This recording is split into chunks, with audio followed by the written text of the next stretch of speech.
প্রিয় ছাত্রছাত্রীবৃন্দ, নিশ্চয়ই তোমরা ভালো আছো এবং সুস্থ আছো।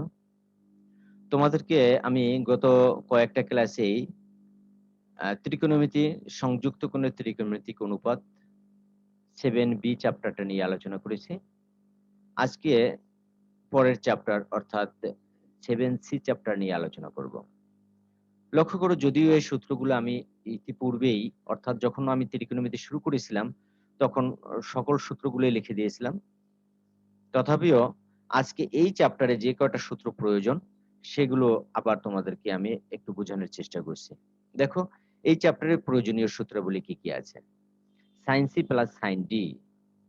sin c plus sin d এর সূত্র হচ্ছে 2 sin c plus d by 2 cos c minus d by 2। Clear? আবার sin c minus sin d এর সূত্র কি? 2 cos c plus d by 2 sin c minus d by 2। লক্ষ্য করছো? একটা হচ্ছে sin c plus sin d, প্রথমটা sin পরেরটা cos, পরেরটা হচ্ছে sin c minus sin d, প্রথমটা cos পরেরটা sin। এরপরে আসো cos c plus cos d সূত্র কি? দুইটাই cos, 2 cos c plus d by 2 cos c minus d by 2। আবার cos c minus cos d এর সূত্র হচ্ছে দুইটাই sin, 2 sin c plus d by 2 sin d minus c by 2। এই একটা সূত্রে কিন্তু একটু ব্যতিক্রম আছে, লক্ষ্য করছো? অর্থাৎ cos c plus cos d তে দুইটাই cos, c plus d by 2 আর c মাইনাস d বাই 2। আর cos c minus cos d তে দুইটাই sin, প্রথমটা হচ্ছে c প্লাস d বাই 2, পরেরটা কিন্তু লাস্টের অ্যাঙ্গেলটা অর্থাৎ d মাইনাস c বাই 2। এরপরে আসো 2 sin a cos b সূত্র কি? 2 sin a into cos b সূত্র হচ্ছে sin of a plus b plus sin a minus b, অর্থাৎ sin a cos b যদি থাকে sin a plus b plus sin a minus b, তারপরে 2 cos a sin b। এখানে ছিল আগে sin a তারপরে cos b, এখানে কি cos a sin b সূত্র কি? sin a plus b minus sin a minus b। একটু খেয়াল করো, আমরা যখন অঙ্ক করব তখন কিন্তু সূত্রগুলো এমনিই আমাদের মুখস্থ হয়ে যাবে। অর্থাৎ সূত্রের প্রয়োগ তুমি অঙ্কের মাধ্যমে যত বেশি প্র্যাকটিস করবা ততই কিন্তু তোমার এই সূত্রগুলো মনে থাকবে বেশি। 2 cos a cos b এর সূত্র কি? 2 cos a cos b এর সূত্র হচ্ছে cos of a plus b plus cos a minus b। আবার 2 sin a sin b এর সূত্র কি? cos of a minus b minus cos a plus b। এবং তোমাদেরকে আমি যখন ত্রিকোণমিতির প্রথম চ্যাপ্টারটা করিয়েছিলাম অর্থাৎ 7B এর চ্যাপ্টারটা, তখন কিন্তু বলেছিলাম যে আমাদের মেইন হচ্ছে 4টা সূত্র। এই 4টা সূত্র থেকেই সব সূত্রের তুমি প্রমাণ করতে পারবা। কোন 4টা সূত্র? যে সূত্রটা আমি 4টা সূত্র তোমাদেরকে জ্যামিতিক পদ্ধতিতে প্রমাণ করা শিখিয়েছিলাম। অর্থাৎ আমি জ্যামিতিক পদ্ধতিতে sin a প্লাস b এবং cos a প্লাস b এর সূত্র শিখিয়েছি এবং তোমাদেরকে বলেছিলাম যে sin a মাইনাস b এবং cos a মাইনাস b এর সূত্রটা তোমরা বই থেকে দেখে নিবা। ক্লিয়ার? অর্থাৎ প্লাসের সূত্রের এক ফিগারের এবং মাইনাসের সূত্রের এক ফিগারের মাধ্যমে প্রমাণ করা সম্ভব। যাই হোক, তোমরা পরীক্ষার সময় যদি সূত্রগুলো ভুলে যাও, তোমরা ওই 2-4টা সূত্র থেকেই যোগ বিয়োগের মাধ্যমে তুমি সব সূত্রগুলো তুমি কনভার্ট করতে পারবা। আচ্ছা, এখন আসি আমরা এই সূত্রগুলো শেখার পরে আমরা আসি মেইন এই অনুশীলনীতে যে অঙ্কগুলো আছে সেই অঙ্ক নিয়ে আমরা আলোচনা করব। দেখো, প্রথমে একটা অঙ্ক আছে, প্রমাণ করো cos 40 degree cos 8 plus cos 80 degree plus cos 160 degree equal to 0। আমি লেফট হ্যান্ড সাইড তুললাম, cos 40 degree plus cos 80 degree plus cos 160 degree. আমি এই লাস্টের দুইটা নিয়ে কাজ করব।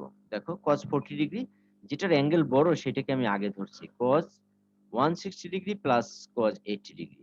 তাহলে সূত্র পড়ছে দেখছো, cos এই 160 ডিগ্রিকে তুমি যদি মনে মনে c ধরো এবং 80 ডিগ্রিকে যদি মনে মনে তুমি d ধরো, তাহলে cos c plus cos d এর সূত্র হয় না?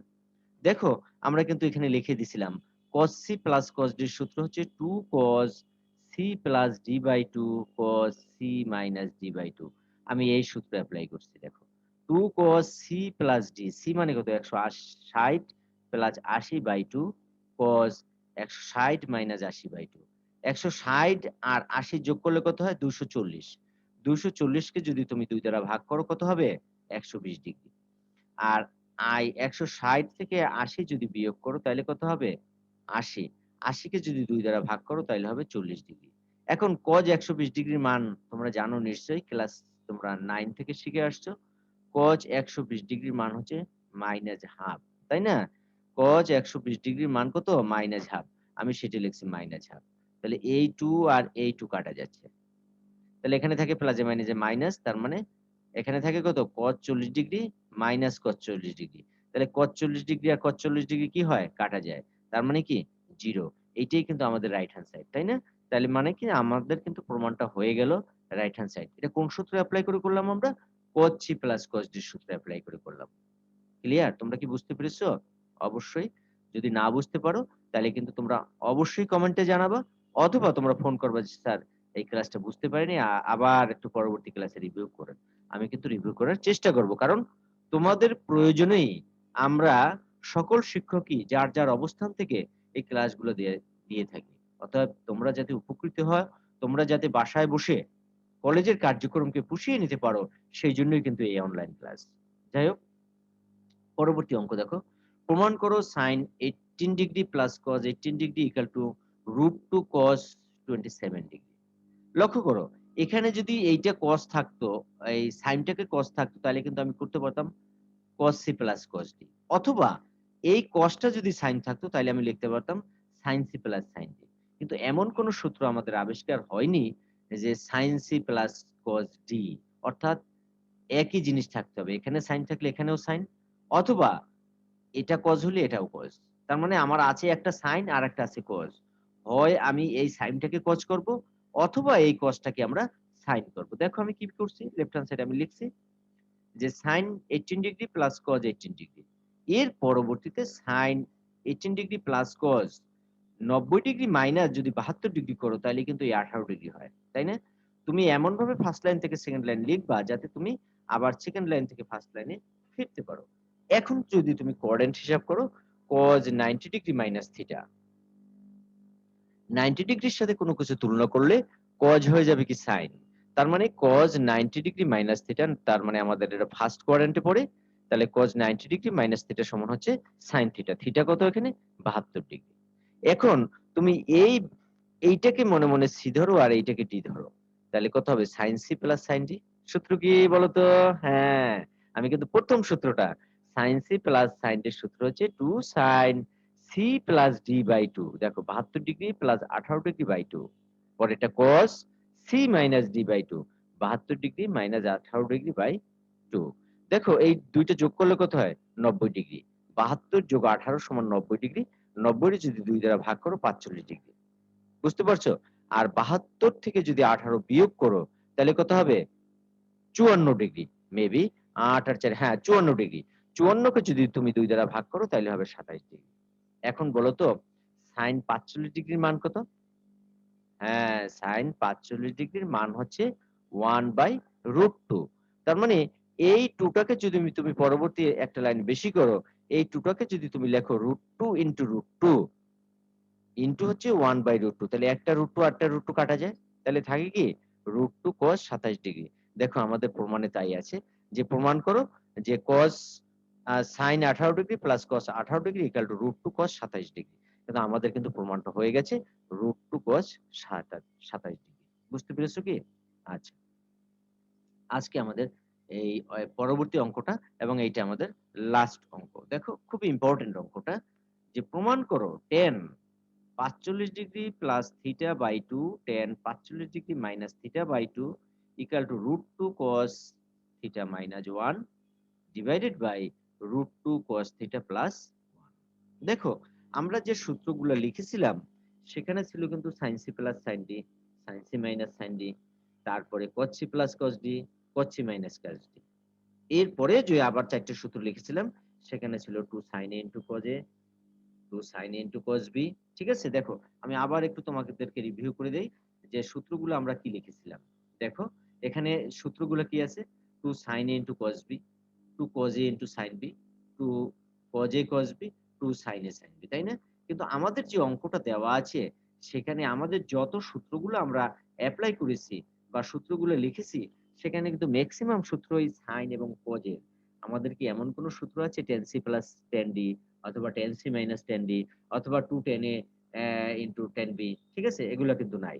অতএব আমরা এই tan থিটাকে আমরা sin theta by cos theta তৈরি করব। এটাকে যদি তুমি মনে, মনে থিটা ধরো, তাহলে tan থিটা সমান কি লিখবো? দেখো লেফট হ্যান্ড সাইডে আমি লেখার পরে sin theta by cos theta. আবার এইটাকেও যদি তুমি করো তাহলে হবে sin theta by cos theta. এখন গুণের সময় কি হবে? উপরেরটার সাথে উপরেরটা গুণ, নিচেরটার সাথে নিচেরটা গুণ। এবং হর এবং লবে আমি 2 দ্বারা গুণ করে দিচ্ছি। তাইলে আমি লিখছি 2 sin 45 degree plus theta by 2 into sin 45 degree minus theta by 2। এইটা একটা লিখলাম। আর নিচে লিখলাম 2 cos 45 degree plus theta by 2 into cos 45 degree minus theta by 2। দেখো আমরা যে আজকের যে প্রয়োজনীয় সূত্রগুলি রেখেছিলাম, সেখানে যে লাস্টের ৪ টা সূত্র, সেখানে কিন্তু এই সূত্রটা আমাদের আছে। 2 sin A into sin B অথবা 2 cos A into cos B। তাই তো? দেখো 2 sin A into sin B এর সূত্র কি? cos A minus B minus cos A plus B। একদম লাস্টের সূত্রটা। cos A মাইনাস B এ কত? ৪৫ degree plus theta by 2 minus ৪৫ degree minus theta by 2। cos A minus B minus cos A plus B। তাহলে ৪৫ degree plus theta by 2, ৪৫ degree minus theta by 2। এই যে কিন্তু plus হলো। আবার নিচের সূত্র পড়ছে 2 cos A into cos B। 2 cos A cos B এর সূত্র কি? দেখো cos of A plus B plus cos A minus B। তার মানে 2 sin A sin B এর সূত্র হচ্ছে cos A minus B minus cos A plus B। আবার 2 cos A cos B এর সূত্র হচ্ছে cos A plus B plus cos A minus B। এখন এখানে লসাগু করলে কত হয়? 2 লসাগু। তাহলে এই থিটা, থিটা বাদ যায়। ৪৫ সরি, এখানে যদি 2 লসাগু করো, তাইলে এই ৪৫ ডিগ্রি ৪৫ ডিগ্রি কাটা যায়। এই মাইনাসের সাথে এটা গুণ করলে প্লাস হবে। তার মানে উপরে হবে 2 থিটা বাই 2। 2, 2 কাটা যায়, তার মানে কত থাকবে? cos theta. আমি কিন্তু তাই লিখছি, দেখছো cos থিটা। আবার তুমি যদি এখানে যোগ করো, তাহলে এই থিটা, থিটা কাটা যায়। ৪৫, ৪৫ ৯০ ডিগ্রিকে 2 দ্বারা ভাগ করলে হবে ৪৫ ডিগ্রি। ঠিক একইভাবে নিচে যোগ করলে কত হবে? থিটা, থিটা কাটা যাবে। এখানে হবে cos ৪৫ ডিগ্রি। আর এখানে কাটা যাবে কি দেখো? এখানে ৪৫ ডিগ্রি, ৪৫ ডিগ্রি কাটা যাবে। এখানে থাকবে 2 থিটা বাই 2, তার মানে থিটা। ক্লিয়ার? এখন এই cos ৪৫ ডিগ্রির মান কত বলো তো? cos ৪৫ ডিগ্রির মান হচ্ছে 1/√2। আবার এখানে cos ৪৫ ডিগ্রির মান হচ্ছে 1/√2। এখন তুমি উপরে যদি লসাগু করো কত হবে? √2। তাহলে √2 এর সাথে cos থিটা গুণ করলে কত হবে? √2 cos থিটা মাইনাস 1/√2। নিচে যদি √2 লসাগু করো, তাহলে হবে 1 প্লাস √2 cos থিটা বাই √2। এই √2 আর এই √2 কাটা যায়। তোমরা এক লাইন বেশি করলে গুণ দিয়ে উল্টিয়ে দিয়ে দেখবা কাটা যায়। এরপর জাস্ট একটু সাজাই লিখলাম আমি যে √2 cos theta minus 1 divided by √2 cos theta plus 1। আমাকে কিন্তু দেখো রাইট হ্যান্ড সাইড এটাই প্রমাণ করতে বলছে যে tan ৪৫ degree plus theta by 2 into tan ৪৫ degree minus theta by 2 equal to √2 cos theta minus 1 divided by হচ্ছে √2 cos থিটা প্লাস 1। আমাদের কিন্তু প্রমাণটা হয়ে গেল। আমি আবারও বলি, তোমাদের যদি কেউ বুঝতে সমস্যা হয়, নিশ্চয়ই তোমরা কমেন্টে জানাবা অথবা ফোন করে আমাকে বলবা। আমি চেষ্টা করব পরবর্তী ক্লাসে তোমাদেরকে আবার বোঝানোর চেষ্টা করার জন্য। আজ এ পর্যন্তই থাক। সবাই ভালো থাকো, সুস্থ থাকো এবং স্বাস্থ্যবিধি মেনে চলো এবং আমার জন্য দোয়া বা আশীর্বাদ রেখো। সবাইকে অসংখ্য ধন্যবাদ।